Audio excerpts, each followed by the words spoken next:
লতি হারভেস্টিং। এ সময় লতিরাজ কচু চাষ করলে ৩৫ দিনেই ফলন আসে। লতিরাজ কচুর বীজ, ফুল, পোয়া, চারা।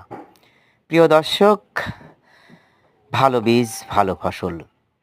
সুস্থ সবল বীজ থেকে যেমন সুস্থ সবল চারা, চারা থেকে গাছ, গাছ থেকে ফসল।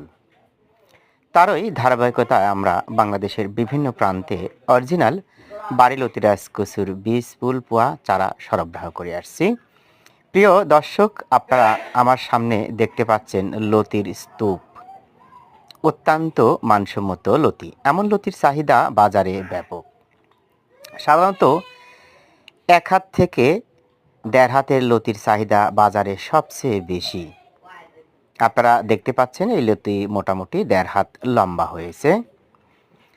বর্তমানে বাড়ি লতিরাজ কচু চাষ ব্যাপক লাভজনক হয়।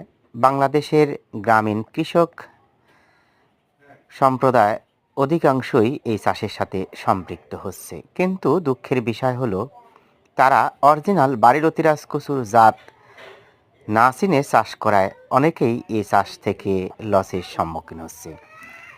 তাই কৃষক সম্প্রদায়কে সাবধানতা অবলম্বন করেই বাড়ি লতিরাজ কচুর বীজ, ফুল, পোয়া বা চারা সংগ্রহ করতে হবে।